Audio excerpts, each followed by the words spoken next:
Bonjour à tous, bienvenue sur Sensation. Aujourd'hui, je reçois Morgane Hervieux. Vous êtes vendeuse à domicile. Bonjour. Bonjour. Donc, pendant les périodes de fête, vous proposez à des particuliers de venir chez eux pour jouer avec eux à des jeux de société. Pourquoi est-ce que vous vous êtes lancé là-dedans et qu'est-ce qui vous a motivé à le faire ? Alors déjà, j'aime beaucoup jouer. Donc de base, ça me paraissait assez essentiel pour moi. Et j'aime beaucoup aussi rencontrer des personnes. Donc là, j'alliais les deux. La rencontre des personnes et jouer ensemble, quoi. Donc, et justement, quel est l'objectif derrière votre venue, derrière ce que vous proposez ? C'est vraiment d'avoir un lien social ou c'est pour jouer tout simplement ? oui, non, il y a le lien social, évidemment. On fait découvrir, il y a une panel de jeux vraiment énorme et je peux en faire découvrir plein, mais moi, j'ai pas fini de tout découvrir. Donc, je suis et curieuse et j'ai envie de faire partager ma passion, en fait. Et j'imagine que des jeux, il y en a qui sortent tous les jours, un peu partout dans le monde. Ils y sont tous. Vous jouez à vraiment tous les jeux ou vous avez des sélections, des critères Alors, la société Waka Waka, du coup, pour laquelle je vends les jeux de société, effectivement, aura sélectionné dans un catalogue annuel. Donc, faut savoir que dans ce catalogue, il y a du premier âge jusqu'à adulte. Donc, on a vraiment pour tous les goûts. Et effectivement, il y a des sélections qui sont faites, notamment avec le Festival de Cannes, où eux vont faire des sélections de jeux et on va essayer de reprendre ce qui ont fonctionné. On en a là dans le catalogue et donc, c'est des jeux qui généralement marchent très bien, quoi. Et donc justement, vous avez évoqué le fait qu'il y en avait vraiment pour tous les goûts, vraiment pour tous les âges également. Est-ce que vous, de votre côté, vous vous rendez chez tous les particuliers ou bien ce sont eux qui font appel à vous et qui vous demandent si vous pouvez venir jouer avec eux ? Alors, du coup, ça peut être les deux, finalement, parce que, oui, moi, je viens chez les particuliers. Donc, généralement, les personnes invitent des amis, de la famille.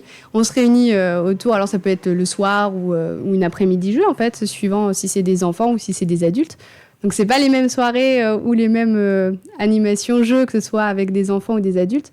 Mais dans les deux cas, effectivement, je viens avec les jeux et j'explique les règles.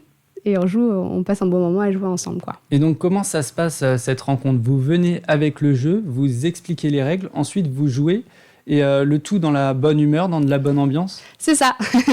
Donc, je viens... généralement, je fais une petite sélection par rapport justement au profil des personnes. S'il y a des enfants ou quoi, je vais plutôt choisir des jeux avec les enfants et des jeux d'ambiance pour les adultes qui aiment ça. Et l'avantage, en fait, de ces réunions, c'est que j'explique les règles. Parce que quand on a un jeu... Le plus compliqué, c'est toujours d'avoir à lire les règles. On n'a pas envie, c'est long. Moi, j'arrive, j'explique et les gens sont contents. Ils ont eu l'explication et après, voilà, ils peuvent passer commande en se disant « j'aurai le jeu, je sais y jouer ». Oui, totalement. Même, je pense au Uno, par exemple, où les règles diversent en fonction des personnes qui y jouent. Est-ce que vous pouvez nous donner la règle, du coup ? Est-ce qu'on peut additionner les +2 au Uno ? Alors, le Uno, c'est pas un jeu qu'on va vendre, du coup, parce qu'on va être dans des jeux un petit peu moins classiques, j'ai envie de dire, même si on retrouve quand même des classiques. Mais je crois avoir lu que les +2, on ne pouvait pas les additionner.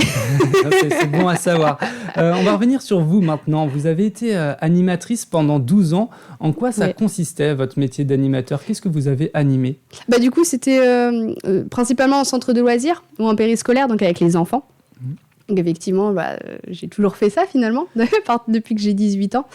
Donc ça, c'est mon essence, quoi. Et encore aujourd'hui, vous continuez à animer. J'imagine que cette expérience, elle vous sert énormément aujourd'hui quand vous vous retrouvez avec les familles. Oui, totalement. Oui, déjà, je vais pouvoir présenter des jeux aux enfants assez facilement et essayer de voir rapidement qu'est-ce qui peuvent leur plaire, en fait. Mais du coup, j'ai le contact facile aussi avec les personnes.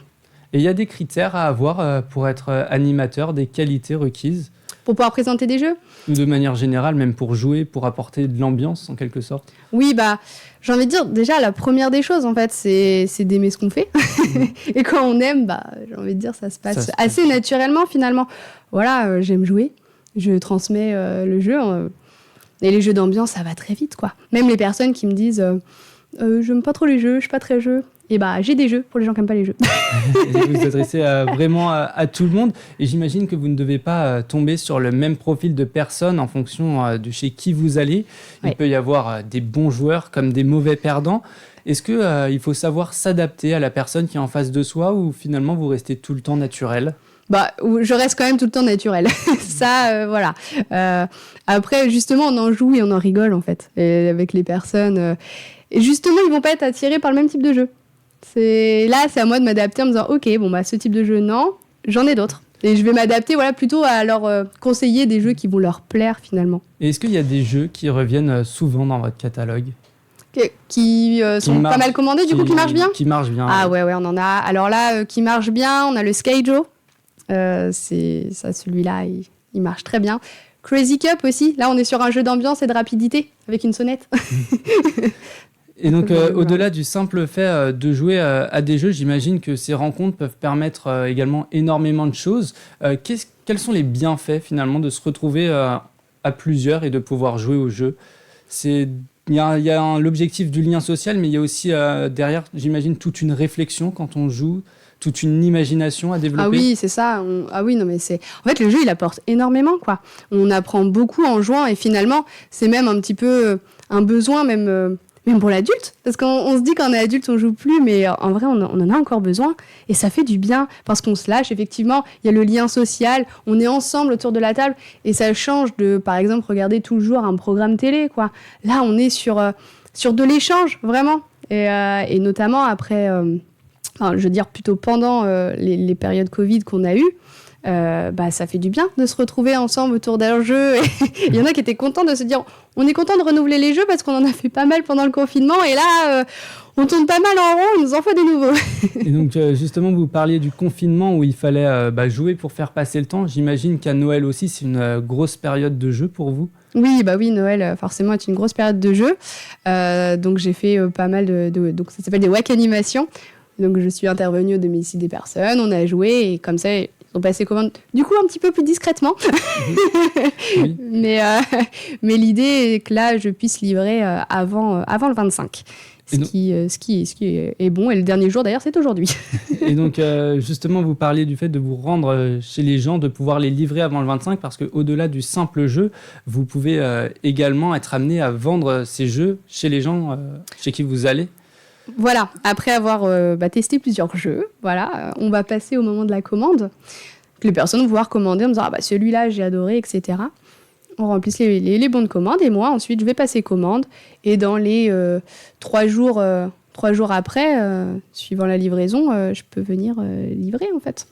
Et l'avantage c'est que avec la commande, le nombre de commandes, la personne qui m'a reçu à son domicile, donc qu'on appelle l'hôtesse, gagne des points. Et avec les points, elle peut avoir des jeux gratuits. Donc c'est pour ça que c'est bénéfique de faire une WAC animation plutôt que de commander comme ça. Oui, donc il y a tout un programme de fidélité derrière. Donc j'imagine que la période de Noël a été une grosse période pour vous. Oui. Et en janvier, vous avez également des choses de prévues. Ça s'appelle les petits prix. Est-ce que vous pouvez nous parler de cet événement, de ce mouvement ? Alors en fait, on a un catalogue annuel donc, où il va y avoir les jeux qu'on peut commander toute l'année. Et ensuite, on va avoir, qui arrive suivant les périodes de l'année, des flyers. Donc, il y a moins de jeux, c'est un tout petit catalogue. Mais donc, ça va être des jeux sélectionnés. Et là, pour janvier, une fois que les fêtes sont passées, on a les petits prix, effectivement. C'est-à-dire qu'on va avoir des jeux pas très chers pour pouvoir se faire plaisir après les fêtes. Il faut toujours se faire plaisir, c'est important. Et parmi les jeux, il y en a également pour faire de la sensibilisation. Vous avez des jeux notamment sur l'écologie. Est-ce que c'est important aujourd'hui de développer ce style de jeu pour faire prendre conscience aux gens des problèmes sur Terre ? Oui, parce que déjà, c'est des jeux on va sensibiliser les enfants sur ces jeux. Donc, je pense notamment à la gamme BioViva, dont il y a un jeu qui est un petit peu coup de cœur pour moi, qui s'appelle Playa Playa, où il faut nettoyer la plage remplie de déchets avant que la marée monte et n'emporte les déchets. Donc voilà, on est sur quelque chose d'écologique. Et il y a même un mode un petit peu plus difficile, on va dire, où après, il faut trier les déchets dans les bons bacs. C'est bien pour apprendre. Est-ce que vous, personnellement, vous ne vous lassez pas de jouer à des jeux tout le temps ? C'est une passion pour vous, j'imagine. Oui, c'est une passion. Et non, je me lasse pas parce qu'il y a des nouveautés et que le catalogue se renouvelle vraiment tous les ans. Et je connais pas tous les jeux du catalogue parce qu'il y en a vraiment énormément. Il faudrait vraiment que je regarde tous les jours un nouveau jeu en fait. Et c'est bien car justement cette passion vous permet de faire vivre la ville de Bernay.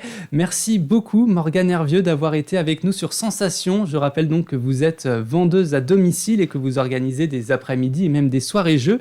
Et pour revoir cette émission, vous pouvez vous rendre sur le site internet ou application Radio Sensation.